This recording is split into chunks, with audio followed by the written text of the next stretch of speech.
오늘 이 시간 하나님께서 우리에게 주시는 말씀은 디모데전서 1장 12절에서 20절까지 말씀입니다. 디모데전서 1장 12절에서 20절의 말씀 함께 보겠습니다.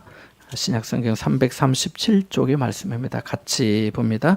나를 능하게 하신 그리스도 예수 우리 주께 내가 감사함은 나를 충성되이 여겨 내게 직분을 맡기심이니 내가 전에는 비방자여 박해자여 폭행자였으나 도리어 긍휼을 입은 것은 내가 믿지 아니할 때에 알지 못하고 행하였음이라. 우리 주의 은혜가 그리스도 예수 안에 있는 믿음과 사랑과 함께 넘치도록 풍성하였도다. mit보다 모든 사람이 받을 만한 이 말이여 그리스도 예수께서 죄인을 구원하시려고 세상에 임하셨다 하였도다. 죄인 중에 내가 괴순이라. 그러나 내가 긍휼을 입은 까닭은 예수 그리스도께서 내게 먼저 일체 오래 참으심을 보이사 후에 주를 믿어 영생 얻는 자들에게 본이 되게 하려 하심이라. 영원하신 왕 곧 썩지 아니하고 보이지 아니하고 홀로 하나이신 하나님께 존귀와 영광이 영원 무궁하도록 있을지어다. 아멘. 아들 디모데야, 내가 네게 이 교훈으로서 명하노니 전에 너를 지도한 예언을 따라 그것으로 선한 싸움을 싸우며 믿음과 착한 양심을 가지라. 어떤 이들은 이 양심을 버렸고 그 믿음에 관하여는 파선하였느니라. 그 가운데 후메네오와 알렉산더가 있으니 내가 사탄에게 내준 것은 그들로 훈계를 받아 못하게 하려 함이라. 아멘. 얼마 전에 친구 선교사님을 잠깐 만났습니다. 오랜만에 만나서 반가웠고 또 하나님께 감사를 드렸습니다. 그런데 이야기를 나누는 중에 그 선교사님이 이런 얘기를 제게 하는 겁니다. 목사님, 최근에 어떤 교수님을 만났는데 교수가 겸손하기가 어렵다고 하더군요.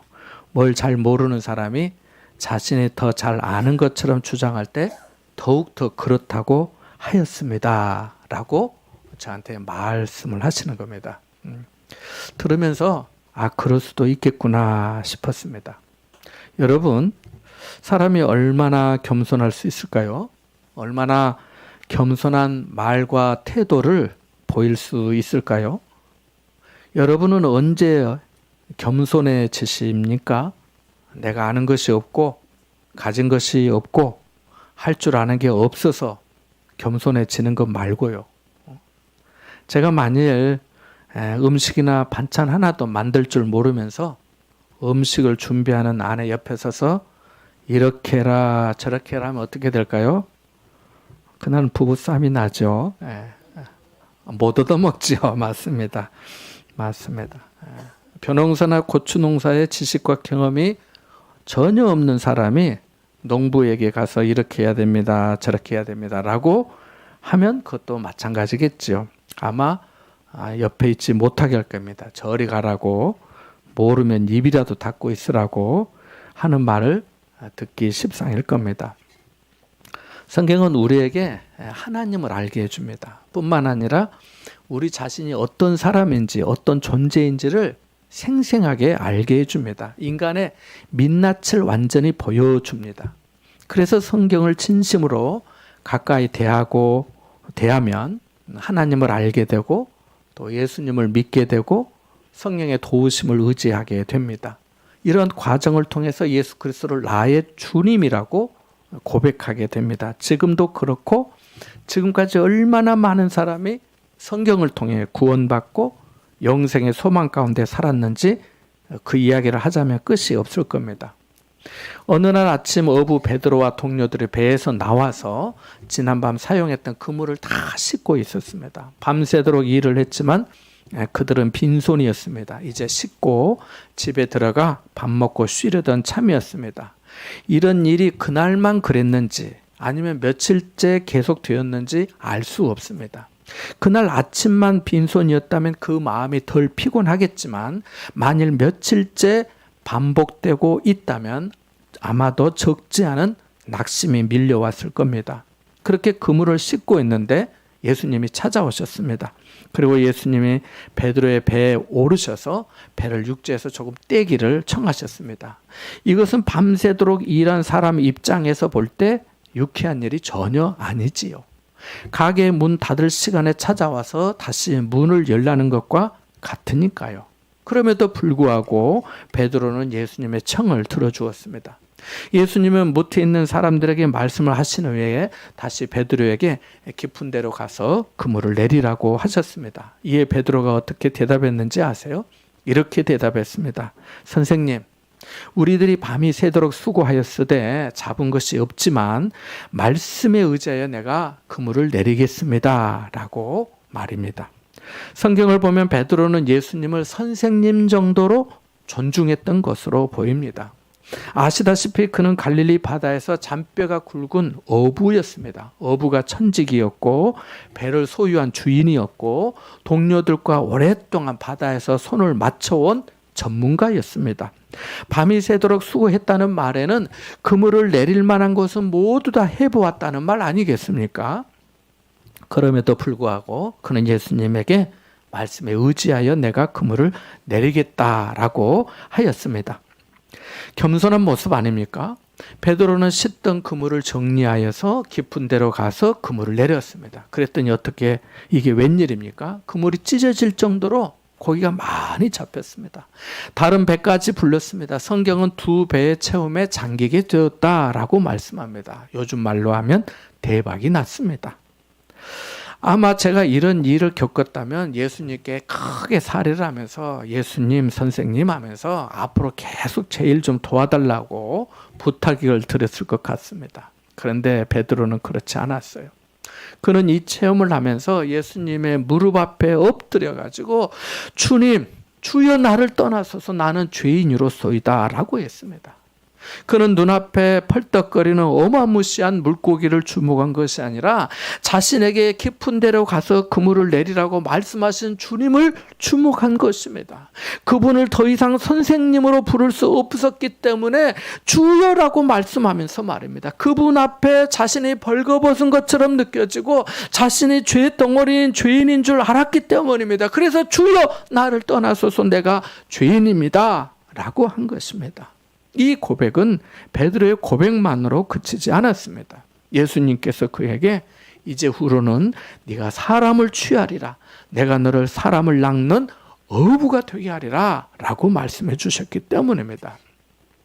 빌립의 친구 나다나엘은 나사렛 예수에 대한 예수님에 대해서 이야기를 들었을 때 이렇게 말했습니다. 친구에게 나사렛에서 무슨 선한 것이 날 수 있겠냐라고 말합니다.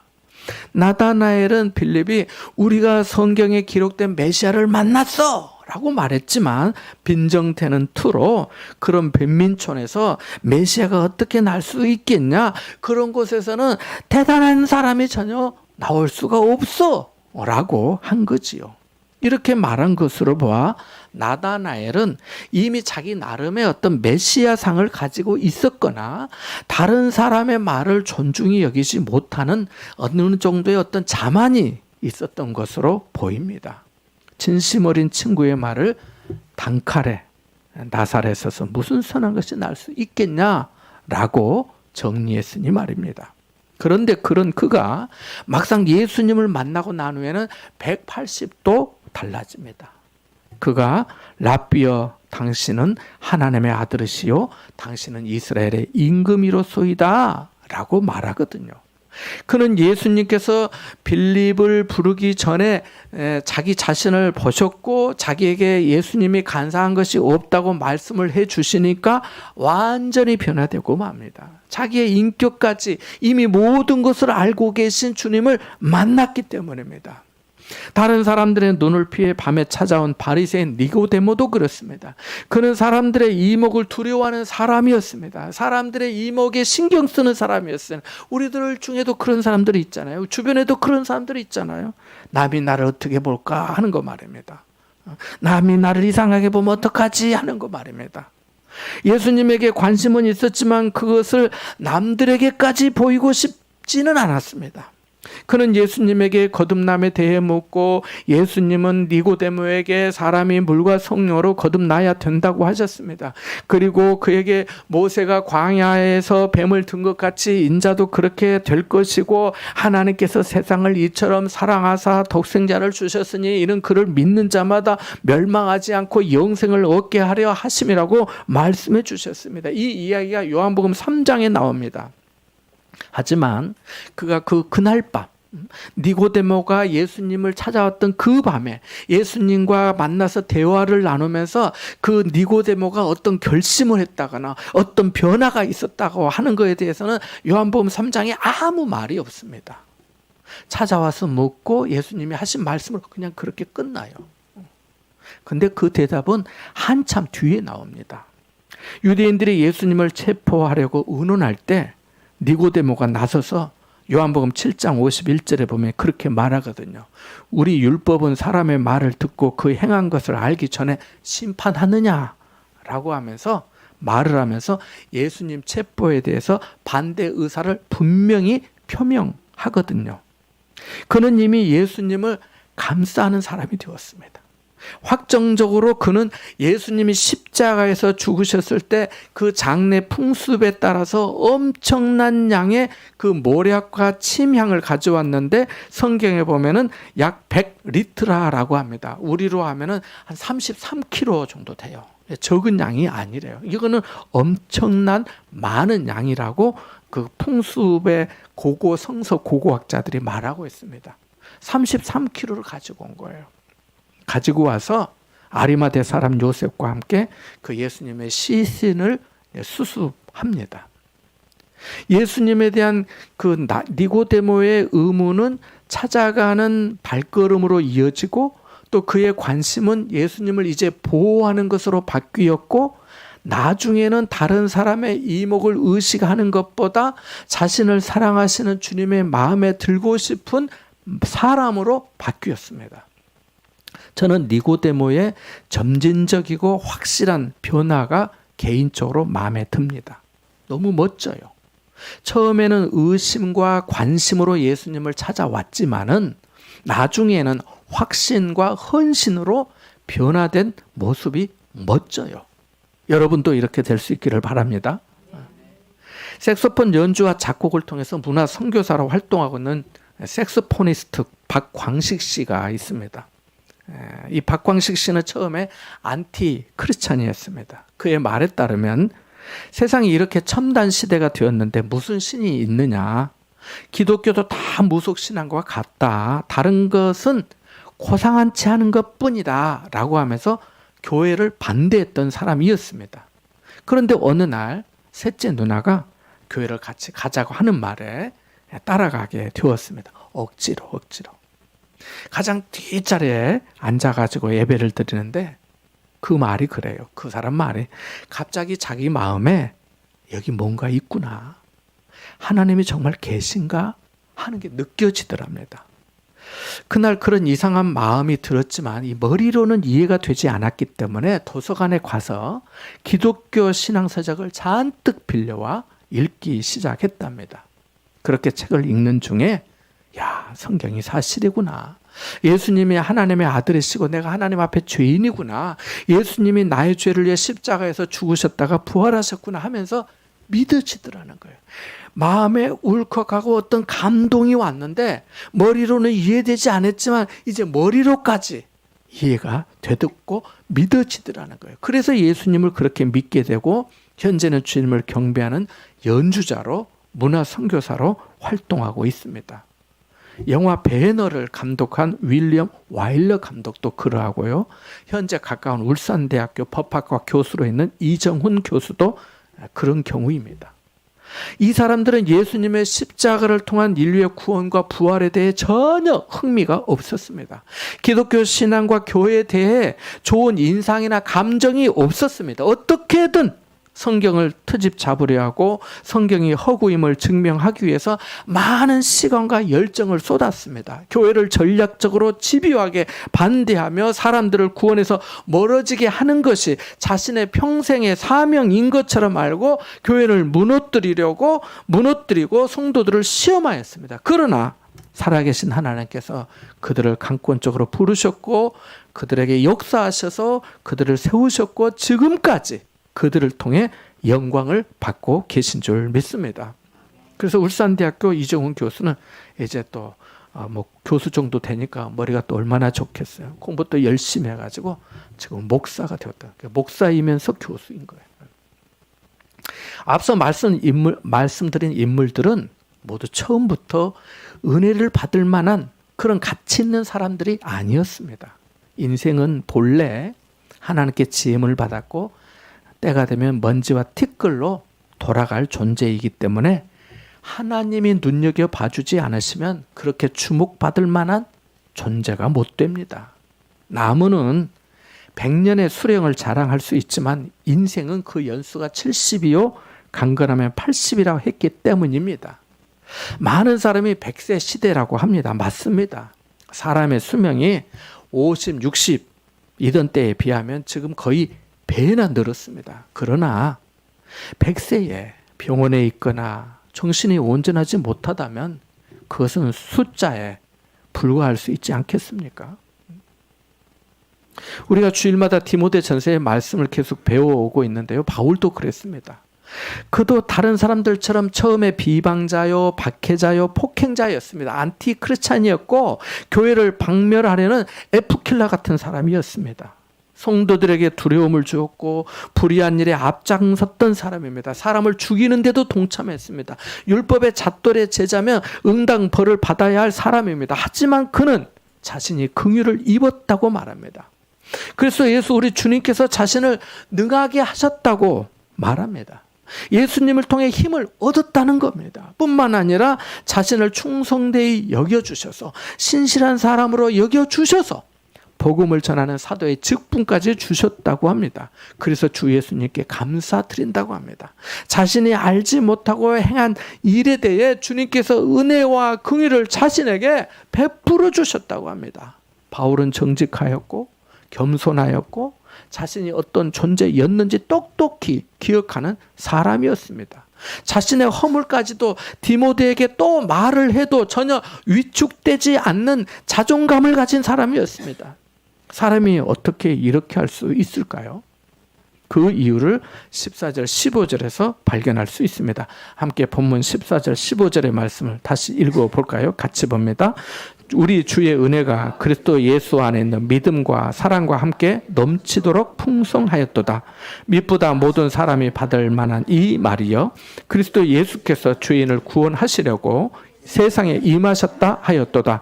죄인 중에 내가 괴순이라. 아멘. 찬송가 304장의 가사에 보면 그 크신 하나님의 사랑 말로 다 형용 못하네. 하늘을 두루마리 삼고 바다를 먹물 삼아도 한없는 하나님의 사랑 다 기록할 수 없겠네. 하나님의 크신 사랑 그 어찌 다 쓸까. 하늘 높이 쌓아도 채우지 못하리라고 합니다. 이게 무슨 말인가요? 하나님의 은혜와 사랑이 너무 커서 인간적인 모든 계산과 기대와 어떤 노력을 넘어선다는 것입니다. 그래서 하늘을 두루마리 삼고 바다를 먹물 삼아도 그 은혜와 사랑을 다 기록할 수 없다고 한 거예요. 여기 14절에 넘치도록 풍성하였다는 단어가 원문 성경에는 문장 서두에 나와 있습니다. 그래서 강조되어 있습니다. 넘치도록 풍성하도다 이렇게 시작이 된다는 거예요. 게다가 바울은 여기에 그리스도 예수 안에 있는 믿음과 사랑과 함께라는 문구를 덧붙임으로써 주님의 불가항력적인 은혜를 강조하고 있습니다. 이에 대해서 신학자 핸드릭슨이라고 하는 사람은 바울의 신학에 있어 은혜는 뿌리요, 믿음과 사랑은 줄기요, 선한 행실은 구원나무의 열매다라고 하였습니다. 자, 우리는 여기서 잠깐 생각해 볼 수 있겠습니다. 저런 사람까지 하나님의 은혜를 입었다면 나도 되지 않을까? 저 사람이 구원을 받았다면 나도 구원받을 수 있지 않을까? 그런 사람이, 그런 죄인이 용서받고 하나님의 자녀가 되었다면 내게도 기회가 있지 않을까? 그런 사람이 긍휼함을 받고 신실한 사람으로 여겨져서 직분을 받아 주님의 일에 쓰임받게 되었다면 나도 혹시 불쌍히 여겨주시고 주의 일에 써주지 않으실까 하는 생각 말입니다. 맞습니다. 우리도 얼마든지 이렇게 생각하고 은혜의 보좌 앞에 담대히 나아갈 수 있습니다. 바울은 자신이 넘치도록 풍성한 그리스도 예수 안에 믿음과 사랑으로 말미암아 주님의 은혜를 입었다고 하면서 이 복된 소식을 15절 상반절에 말합니다. mit보다 모든 사람이 받을 만한 이 말이요, 그리스도 예수께서 죄인을 구원하시려고 이 세상에 임하셨다. 할렐루야. 아멘. 여러분, 이 세상에서 모든 사람이 받을 수 있는 말이 얼마나 될까요? 모든 사람이 받을 수 있는 사람, 모든 사람이 받아들일 수 있는 말입니다. 예를 들어 빵을 준다고 합시다. 빵을 준다고 할 때 배고픈 사람, 또 빵을 좋아하는 사람에게는 아주 기쁜 소식이 될 겁니다. 그러나 이미 배가 부른 사람, 빵을 먹으면 소화가 잘 되지 않는 사람, 빵에 알러지가 있는 사람에게는 이 빵을 준다는 소식이 그닥 좋은 소식이 아닐 수 있습니다. 그잖아요? 그래서 모든 사람이 받을 만한 말은 사실은 거의 없어요. 저는 그렇게 생각을 해요. 자, 그런데 오늘 말씀해 보니까 죄인을 구원하시기 위해 예수님이 세상에 오셨다는 소식은 성탄절이 아니라도 언제나 누구에게나 좋은 소식입니다. mit보다고 하는 말은 믿음직스럽다, 믿을만 하다는 뜻으로 복음서에서 예수님이 내가 진실로 진실로 내게 이르노니 이런 표현들이 나오잖아요. 그 진실로라고 하는 단어도 그 같은 의미의 표현이거든요. 그러니까 이 말은 전적으로 확실하면 믿을 수 있음을 강조하는 말입니다. 우리가 신앙생활하면서 늘 견지해야 할 핵심이 있는데요.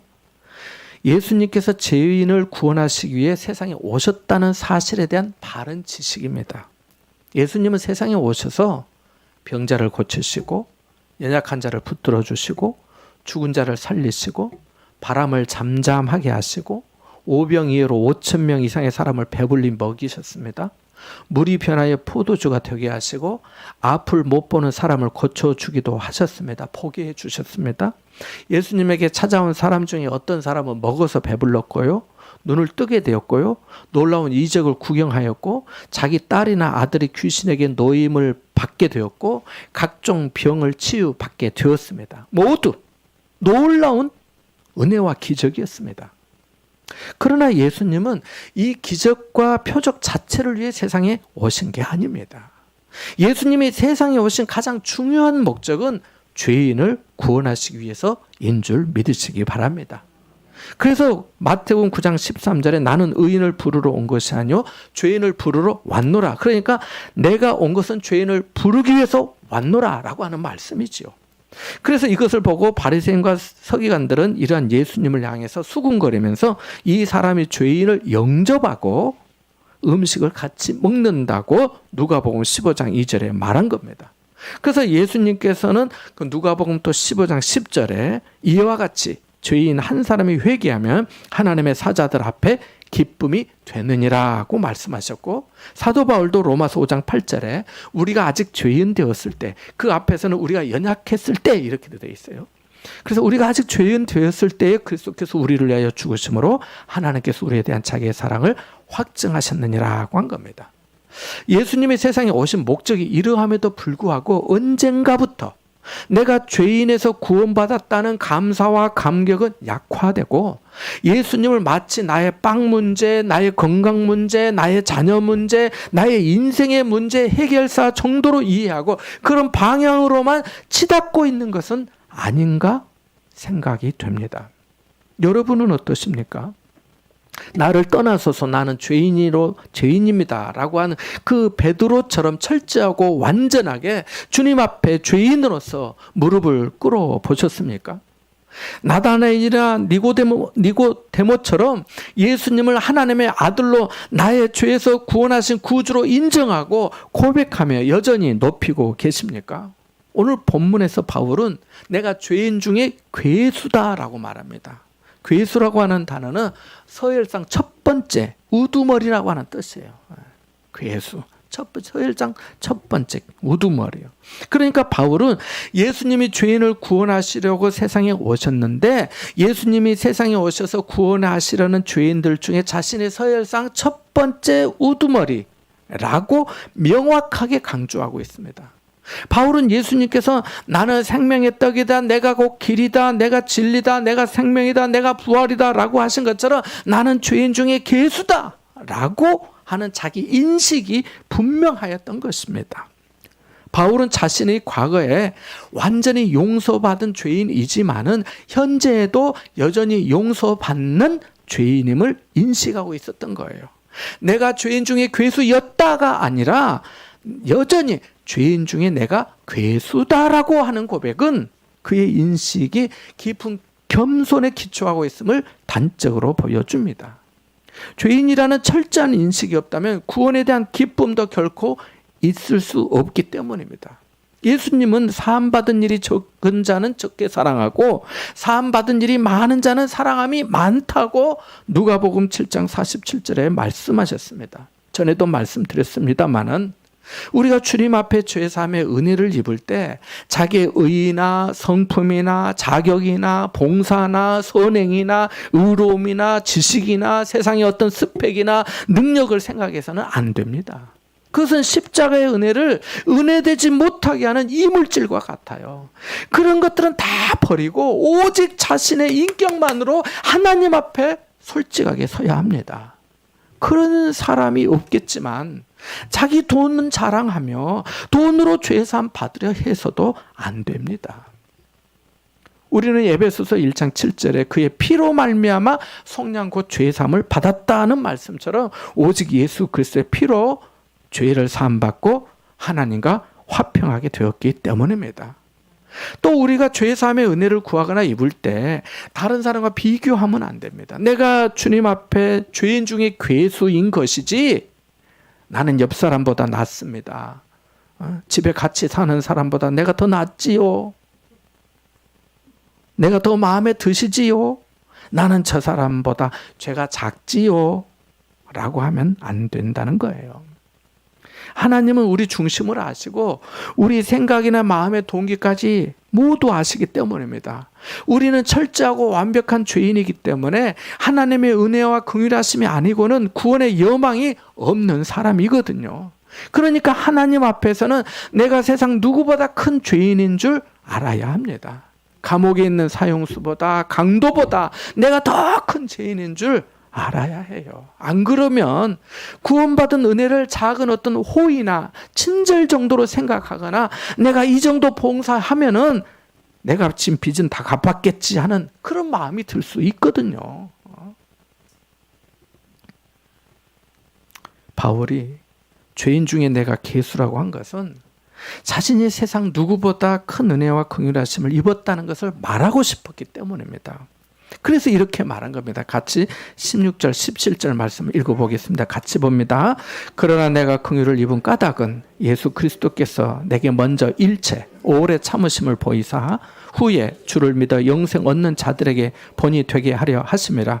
영원하신 왕 곧 썩지 아니하고 보이지 아니하고 홀로 하나이신 하나님께 존귀와 영광이 영원무궁하도록 있을지어다. 아멘. 바울은 자신이 죄인 중에 괴수인데 긍휼을 입었다고 합니다. 그런데 그 긍휼을 입은 이유가 오직 예수 그리스도의 오래 참으심 때문이라고 합니다. 자신에게 무슨 원인이나 근거가 있어 된 것이 아니라는 거예요.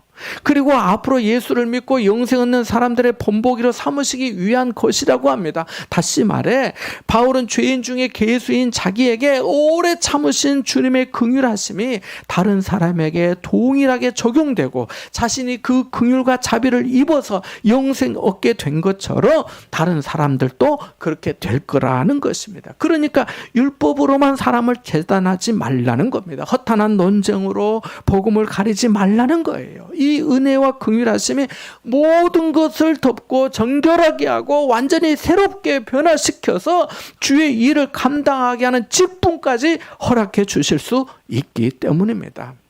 사랑하는 여러분, 오늘 저는 여러분이 베드로와 바울처럼 주님 앞에 무릎을 꿇고 여러분을 구원하시려고 오래 참으신 그 긍휼과 은혜를 기억하셨으면 합니다.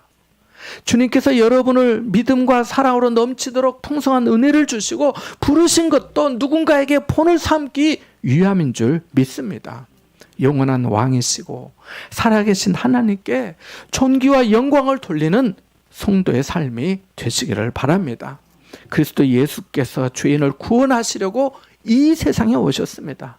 우리는 포도나무 가지로서 그분에게 잘 붙어 있으면 됩니다.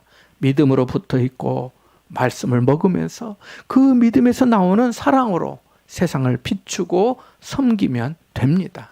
이와 같은 은혜가 여러분과 함께 하시기를 축원합니다. 잠시 말씀을 생각하며 기도하겠습니다.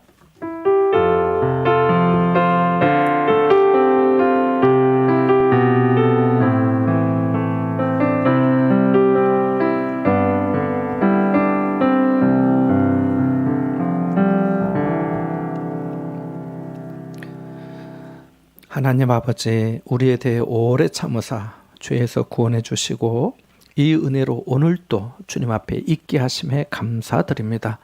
넘치도록 풍성하게 베풀어 주시는 믿음과 사랑과 은혜 안에서 내게 베풀어 주신 그 긍휼하심을 늘 기억하며 저희도 죄인 중에 내가 괴수라고 한 바울처럼 주님 앞에 겸손히 엎드리게 하옵소서.